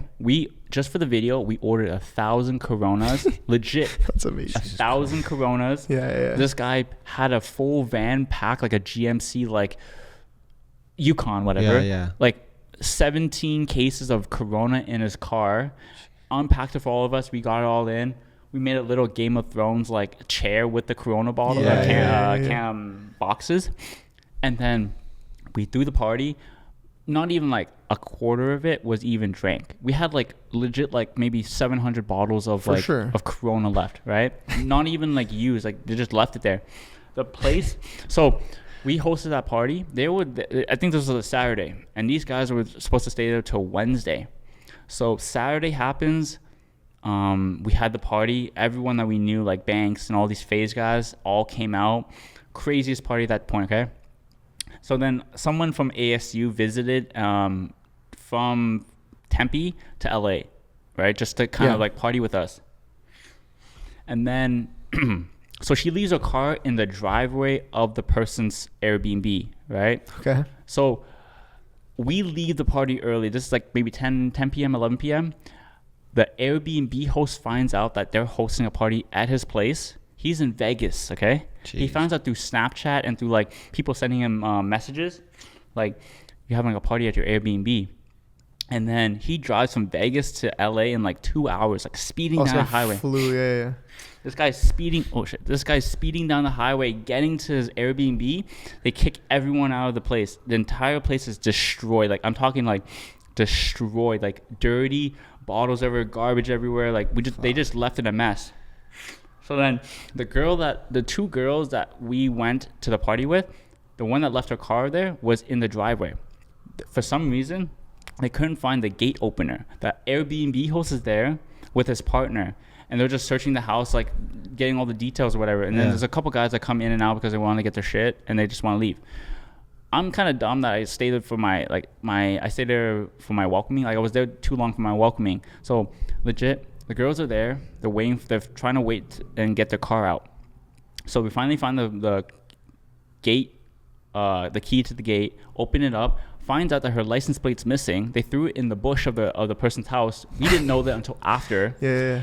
They took out all the air from one of her tires, so she couldn't even drive it. Okay, so that took like another maybe like half an hour to an hour for an AA truck to come and tow it away. Jeez, right? In that moment when she's getting her like car towed away, I'm trying to be buddy with this Airbnb and not let him know who I am or what we did last night, and not let him know that I was there. So then he says like, oh, like you look familiar. Like I think I seen you somewhere. He pulls up Snapchat stories and sees my face there. No. He has like screenshots of my face and everyone there. He's like, so like, and he's like, this is like verbatim. He's like, who the fuck are you? Oh, okay. That's what he says to me. Yeah. He's like, now he's becoming like a cop. He's like, yo, like what were we doing in my house? Like, were you hosting this party? Like, yo, we legit just met these guys like 2 days ago. Yeah. We just came to like throw a party. Like they hosted it. Like don't blame it on me. Yeah. And then he's like, yo, give me your ID. Like let me check. And he's like intimidating me. He's like scaring me, and which obviously it's not my right to give my ID, although he's like, he is the owner of the house, whatever. Like I'll just oblige with him because I don't want to like get in trouble. He's like threatening. He's like, yo, I'll call the cops right now. I'll get you arrested for like damaging my house and all that. And like, he's like, don't blame it on me, blame it on these people. Like, you asked them to get paid for the cleaning fees, because that's not my responsibility. I'm just there to just be a guest. And so like, I spent like an hour just like talking to this guy, like figuring things out. He's like, you know what, like, okay, let's make a deal. If you email me and like we could like do a collaboration, whatever. This guy turned it into a collab opportunity. That's what it was. So this is what he says to me. He's like, okay, I'll let you go, although just email me and like we could like do some work together. I emailed the guy, didn't get back to me, and then he's like, okay. He DMs me back. He's like, you know what, like, it's not your fault. Like, he apologized after. He's like, he was kind of out of line. Just pissed off. Yeah, he's pissed off. He's emotional, and he's like, yeah, like, you know what, like, you're good. Just just left it. Let it be. And I was like scared at this point, because I'm like, yo, like, whenever like the cops show up, like I'm by myself, nobody's there to help me. I'm not on my phone, because the guy's like, he's just like straight to my face, like it's like a interrogation where the guy sat me down. So I'm curious. I mean, all of this stuff now that you've done, all this crazy filming, all these crazy experiences. Obviously, you guys were complete savages. Has that made it easy to fucking vlog and do the shit you do? Because, like, for example, like, we opened the door, you walked in, boom, already filming, like, talking to the camera, like, doing all this stuff. I guess ultimately that's why I think you're able to do it so easily. Yeah, it just comes with practice, honestly. It's just naturally, now that I know how to film through experience, through the people I met, through the tips and advice that people gave me how to do it. And even just, like, editing wise, like, I said it before, and I say it again, like, shout out to Austin, like, if you're watching this, maybe not, but he really taught me how to edit. He taught me like the basics, even the advanced things of like just editing that I need to do in order to make a video like look good. And then also YouTube videos help me a lot when it comes to like making videos look cinematic, like the B-roll shots that I make with you guys.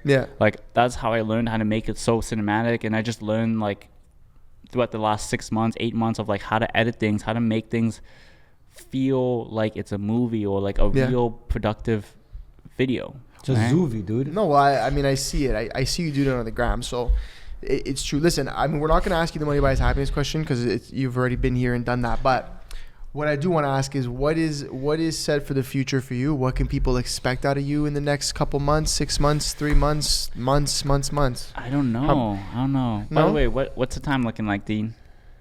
Looks like we're at about an hour 40-ish. Oh, yeah. I was talking like it's about to be about 2 hours. 2 hour podcast. Okay. For the future, something that we can leave the guests with. You know, people listening.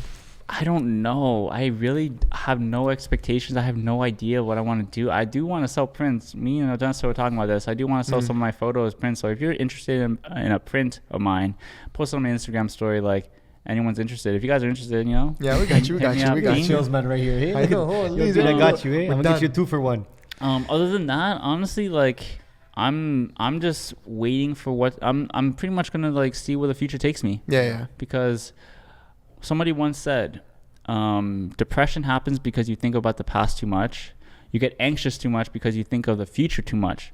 So when you're happy, all you're thinking about is the present and living in the present moment. Yes, 100%. So that's why I'm not really looking forward. I'm like, if it happens, it happens. I do my due diligence. Go with the flow. Yeah. Yes, I do my due diligence. Do what makes it happen. Maybe a few photo shoots with collaborations. You know.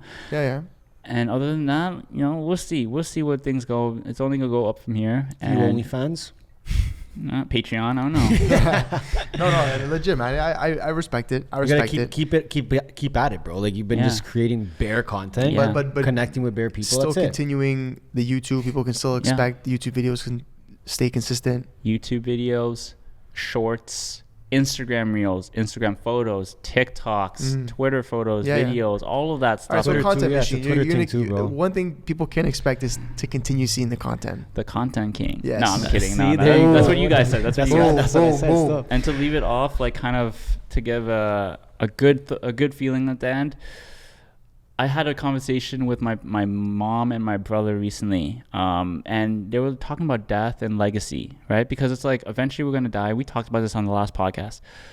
And they were saying, how do you want to leave your legacy behind? And for me, it's like, I feel like if I was to die tomorrow or whenever, I feel like I left my legacy on a good note. I feel like I did enough that I can to make my life feel like it was worth it.